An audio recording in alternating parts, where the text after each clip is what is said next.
Hey everybody out there, Facebook land, Trish Carpenter here, come from Barrie, Ontario, Canada. How's everybody doing on a Tuesday evening? We are cold and snowed in here, and it is like brutally cold. I don't know where you are, but there's apparently this deep freeze vortex coming over from the north, the Arctic. Oh my gosh, it's hitting the U.S. and us as well too. So bundle up, don't get caught in that cold. Make sure you've got lots of warm on and you're dressed right and the fingers are covered and the face is covered, so we don't want anybody getting sick or losing something because of the cold. Okay, so for those of you who don't know who I am, I'm Trish Caparata, and I'm a certified nutritionist and diet-free life coach. So I'm coming to you tonight because we have started our 8-week fat loss challenge, and there's some highlights here that I wanted to share with you in case you want to jump in on the challenge. It's still not too late, ever too late to jump in on the challenge and learn some new things about learning how to live a diet-free life, because it is a real thing, people. It is a real thing, and I'm living proof, and so as many others are out there as well. So if you're coming in live, let me know you're coming in live. And if you're coming in replay, let me know in replay, and let me know where you're coming in from, because I want to know where my peeps are coming from. So I chose to talk about journaling and snacking. So two really opposite scales, but there's a purpose to both of them. And I think they're really important when you're starting a fat loss challenge or a weight loss challenge. Hey, Rami, that is really important because it's going to be part of your success. Okay, so, hey, Ann.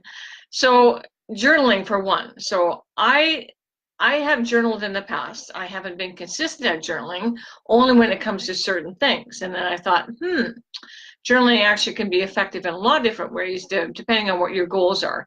Not just for fat loss challenge or anything like that. It's for everything to do with your health, to do with your business, to do with just your lifestyle, all of that. There's some really important things about journaling. I'm going to read them to you because I thought I'd Google it and figure it out, because sometimes Google words are way better than I can. So I just Googled it on my phone, and it says journaling can be effective for many different reasons to help you reach a wide range of goals.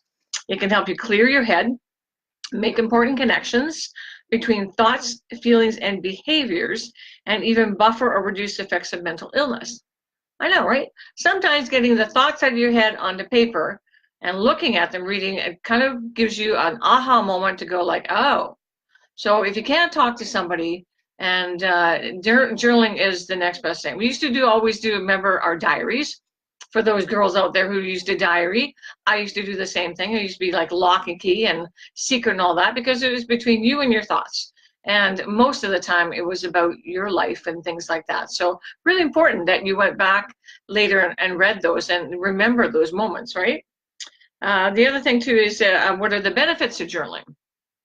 There are tons of benefits to keeping a regular journaling practice, including it promotes and enhances your creativity, of course, in a way that once in a while journaling simply can't match. It propels you towards your goals, helping you bring vision to life.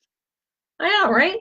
So journaling helps you not only get the thoughts out of your head so that you can get into a different mindset, but it also helps you propel your way to the goal, to your success and reaching your goals based on what your vision is. Because if you don't know where you've been, and once you get to your goal, it's kind of a record, like it's like a record of where you started from and where you ended up. Because I think it's more important to us to know that than anybody else, because then we can go back and go like, I did that. I actually did that. Amazing, right? I mean, I never used to finish anything when I was younger. I started things and never finished anything. Hey, Lisa. And I remember when I was pregnant with my first child, this is going to sound crazy, but really, when I never finished anything in life. I always started things and gave up, or, sidetracked, whatever. And then when I was giving birth to my first son, I knew that I felt a sense of accomplishment that I had actually finished something I started. Now, it had to happen. I couldn't stop it. But at the end of the day, hey, Robert, at the end of the day, it was important for me to know that I finished something. And I knew the process of getting there, and I knew the process of going through it. So that was really super important to me. So that to me was the first thing I ever accomplished in my life. I started and finished, and my kids are grown men now. But journaling can be a way of documenting what you're doing as you move through the stages to reach your goals. And again, just like a diary, right? If you don't write it down, you don't know, especially when it comes to fat loss and you're trying to lose weight, trying to get healthy. If you're not documenting it, there's a couple of reasons why you may not be doing that. One reason is that you're probably not committed to the journey. So you don't want to document anything, because if you went back, then you find out why you failed, right? Been there, done that, right? So I'm sharing experiences here. So, hey, Bernadette. So the purpose of documenting things has to be, you're committed at that point. Pen to paper, you can't go back and change that, because it's what happened, unless you're going to put stuff on paper that's not true. So what's the point in journaling, right? So journaling through something like that. So I started, we started the 8-week fat loss challenge, and I find it really liberating to document everything that I'm eating. And it sounds kind of weird, but it's true, especially when you're trying to get to a certain goal in your weight and trying to lose the fat. You're taking the proper measurements, you're getting the, the numbers. I talked about that yesterday on the live, that you got to understand the numbers first in order to know where you're going to end up. And you got to have a vision and a goal that what you want to do. So today, when I started journaling, I got a pen and paper, a separate journal, and started documenting it. And I'm looking at it as I'm writing, going like, that feels pretty amazing, because I know everything that went in my mouth today, and at what time and for what reason. So that when you have to go back, if this journey doesn't work, you have to have a record of why it didn't work. The same as when you go to a doctor, right? Go to a doctor and you got something wrong, and tells you to do this, this, and this, gives you a prescription, tells you to follow up, come back later, and you're not any better. And he's going, so what went wrong? Well, I don't know. I did everything you told me to. So it's not that it's black and white. Like, if you didn't do what the doctor said you're supposed to do, you didn't take your medication, you didn't get rest, you didn't take fluids, not any better. It's the reason why. But so it's the same in this kind of a situation where you're trying to reach a healthy weight, and knowing the numbers and knowing what's going on. You really have to document everything, because then if it doesn't work, you have record to go back and say, okay, what did I do right? And what do I need to tweak? And sometimes it's as you go along, you're going like, oh, I know that. So you recognize on a daily basis what it is you're doing, and maybe trying to fill the gap. So the next day gets better, and the next day gets better, next day gets better. To me, I didn't drink enough water today. I'm off today, so usually on my day off, I eat later, and I don't tend to drink as much water. Don't know why, but I recognized that today when I was documenting that I didn't drink enough water. So tomorrow I'm getting on the water. I'm going to drink a lot of water.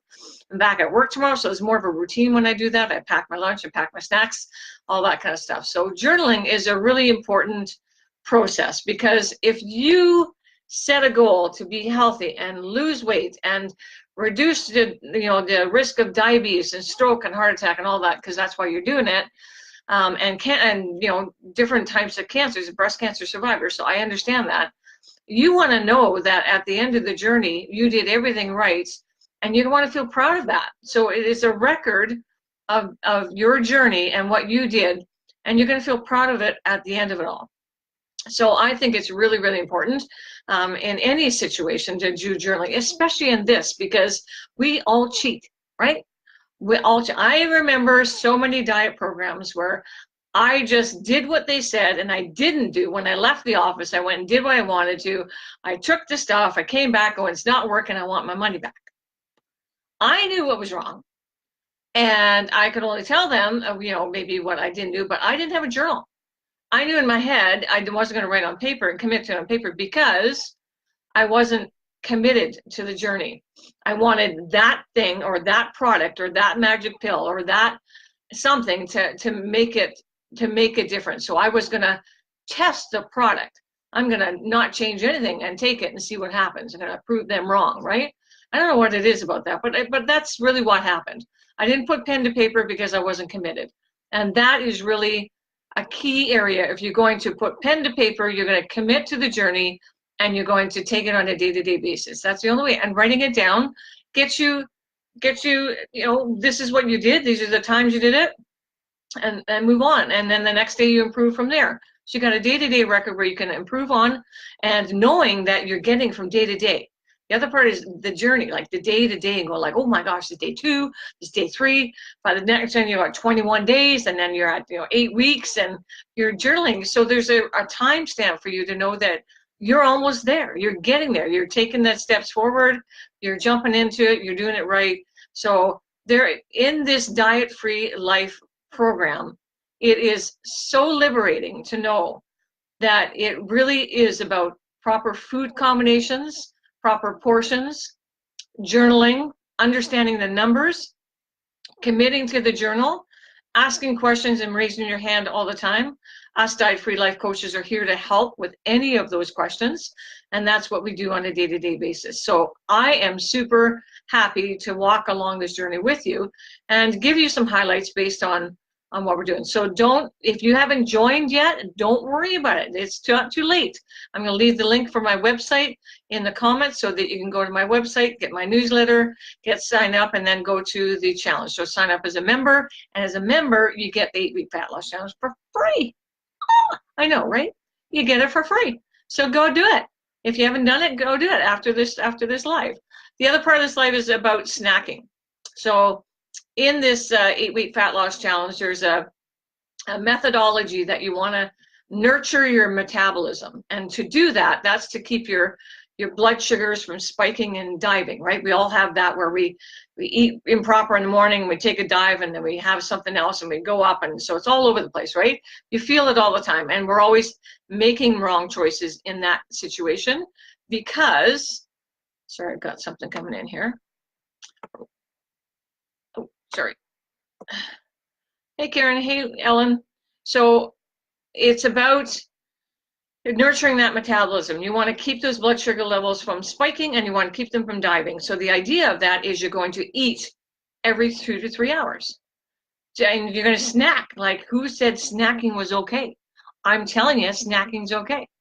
It is okay. Like, I have to tell you, on the diets I used to be on, snacking was prohibited, and you just have to suck it up, drink some water, and make it your next meal. And that's how restrictive it was, right? Diets are about restricting and eliminating and all those kind of things. This is not what I'm talking about. So you want to make sure that you're eating every 2 to 3 hours. And I remember eating food that looked like the food I wanted anyways, but it didn't taste like the food I wanted. So it's like, I just want a burger, or I just want a brownie. I don't want to taste something. I don't want to look at a brownie that looks like a brownie and tastes like a piece of cardboard. That's not the whole point, right? It's not about, and there's all kinds of things out there that look like, oh, have a brownie, and it's only whatever. It tastes like cardboard. So I didn't like that. If I want to have a brownie, I want to have a brownie. Now I know how to do that. Now I know how to have the things I want at the, in the right proportions and the right combinations, and snack in between. So snacking is fun. I love snacking. It's creative for me to think about what I'm going to pack for my snacks. So I like bananas. You can have potato chips. You can have yogurt. You can have an apple. You can have, I love dates, so I have dates. I have an energy drink that's about 35 calories, and so I add the dates or the apple to that because the energy drink is really good for me about 3 o'clock in the afternoon. Really good, clean energy. It's not the bull thing. It's just a very clean energy, and it's really tasty, and I love it. So I include that with my snack. So get creative with your snacks. Don't think that a snack has to have a purpose. It has to have a calorie amount, and it has to have a purpose. The purpose is to fill the gap until your next meal. So breakfast, lunch, and dinner you're going to have for sure, and you're going to snack in between. Every 2 to 3 hours, you better have something in your mouth. If you're hungry in 2 hours, put something in your mouth, and then from there you go from there. So it's a really cool tool to then, again, you're journaling throughout your day when you get up. So every day I get up, I write down the time I get up. I usually get up about 8 o'clock every morning, and then I work it from there. I don't like to eat first thing in the morning based on my breast cancer and recovering from all of that stuff. My morning routine is very limited for food. I still have a gagging reflex. It's awful. So I take a snack. So I have trim, and I have a granola bar, and I make up that amount to have a snack first, and then I schedule my meal, my main meal, my first meal later on. That's how easy it is. It can work for anybody. You're on shift work, no problem. You like to sleep all day, no problem. all you have to do is start recording the time you wake up and work your way down from there. And you're snacking at least 1 to 3 hours even before you go to bed. Oh, I know, right? I know. And the Activate that we're taking right now for the 3 days, it's 35 calories. So a snack is about 100 to 200 calories for a woman. So I get the Activate, and I get to have part of it as a snack. And it's great. It's great for the body. It cleans out the pipes, and it gives your body, your belly, the new flora. It gives you all the micronutrients that your body needs in order to clean out all the toxins in your body and give your body a fresh start. And we're doing this 3 times in this challenge. So we're doing it right now. So tonight's my second night. And it's really fun. So snacking can be fun. It can be fun, and it's a real thing, and you can do it, and you can succeed. So the idea is fueling, nurturing that metabolism, fueling the body all the time so you don't get the spikes and whatever. And if you're eating every 3 hours, 2 to 3 hours, that's a perfect time because you avoid the spikes and you avoid the dives in your blood sugars. So we want to avoid that. And the drinking of the water, let me tell you, I was in a water challenge about 6 or 8 months ago where we drank half of our body weight in ounces in water every day. So you take your body weight, you divide it in half, and that's how many ounces of water you have. If you don't know how much water to drink, you drink water until your urine is clear. That's the whole idea. If your urine is clear by the end of the day, you've done your job. If you don't know how much that is, then take your body weight, divide it into half, and that's how many ounces you're going to drink for your body weight every single day. Some people had to drink a gallon. Is it hard? You betcha. But once you get it in there, all kinds of benefits happen. You start getting more energy, your skin starts to feel better, it's not dry anymore, your hair feels better, all of those things that water is supposed to do for us. But we dehydrate our body with caffeine and all those other kind of things we drink, and we forget water is just a pure thing. Don't like the taste of water? Then put something in it. You can infuse it with the fruits and spices or herbs and things like that you can put inside. Whatever you want. There's all kinds of information out there how to infuse your water with flavor other than using the sugar things. Don't do that. Don't, because you don't want to add any sugar because then you're spiking again, right? So don't do that. Use nature, lemons, limes. You can do blueberries. You can do thyme. You can do mint, all this kind. So look at infusing water, because if you don't like to drink water, that might be a way to get the water down. But it's really cool because the benefits are huge and your body starts to feel better, right? So these are a couple of highlights I wanted to bring to your attention today about how important it is to journalize your journey. And have a record of where you started from and where you went, because you want to look back and go like, I did that. I'm proud of that. I did that. And so if later on in life you need to do it again, you know you've done it once, you can do it again. And you just get better and better and better at it. But if you're not writing it down, you're not committed for whatever reason. So get inside your head, find out why you don't want to put pen to paper, and commit to it first, because once you start putting it on paper, and having an accountability buddy. I've got an accountability buddy in this, and we're accountable to each other. We take pictures of our journal every day. We talk each day, so it keeps us motivated to say that, hey, did you do that? Did you drink your water? All that kind of stuff. So not only putting it on paper and keeping it to yourself, you're sharing it with someone else. And again, make sure you got a supportive spouse, okay? A supportive spouse or partner is going to be the difference of you succeeding. Don't hide this. This is not something you need to hide, because once you succeed, they're going to see it anyways. Now you have some explaining to do, okay? So eventually, so this is not going to, it's not going to break the bank. I can tell you that much. You'll be surprised. So involve your family. You don't have to get them doing what you're doing, but as you do the things you do and make the choices, and they see the difference in you, mentally and physically and all of that kind of stuff, and see you're happier, why wouldn't they be supportive, right? So again, crying wolf, I get that. You might have done it in the past and you might have failed. Okay, get that, get real with that. And then also say this is different, and show them it's different. Get your book, get your documents, do your measurements, do your weight, get your recipes, get the grocery list, get all those documents together, get your portion sizes, get your list of all the things you can do, and watch the videos every day so that they see and document, journaling everything, and leave it on the table so that they see that you're doing it. So if you're committed, they're going to be supportive.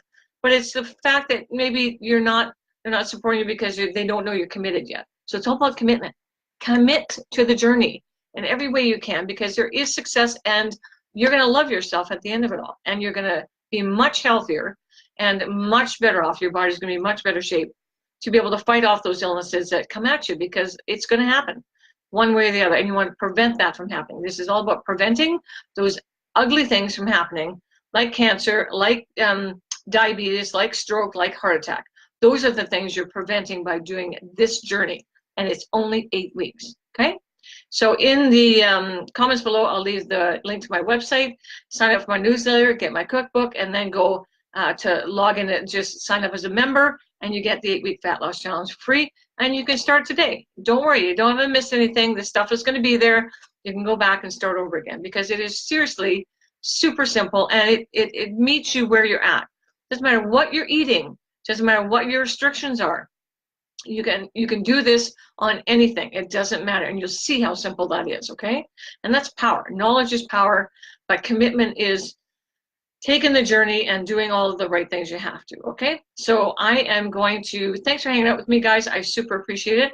And again, this is, if you share button in the bottom left-hand corner, if you know someone, if this isn't for you, I totally get it. But if you know someone that this is going to benefit of, and we all know those people, then get this in front of them. Tell them to listen to it. Tell them to get signed up for the challenge and start the journey today. And journaling it is going to be a super important part of that, okay? So I appreciate you hanging out with me, guys, and I will see you tomorrow night. It would be Wednesday, and we'll come up with the topic. We'll see what highlight comes up for tomorrow that I can chit-chat about. But get in the challenge. You're going to love it, okay? So cheers, guys. Thanks for hanging out with me.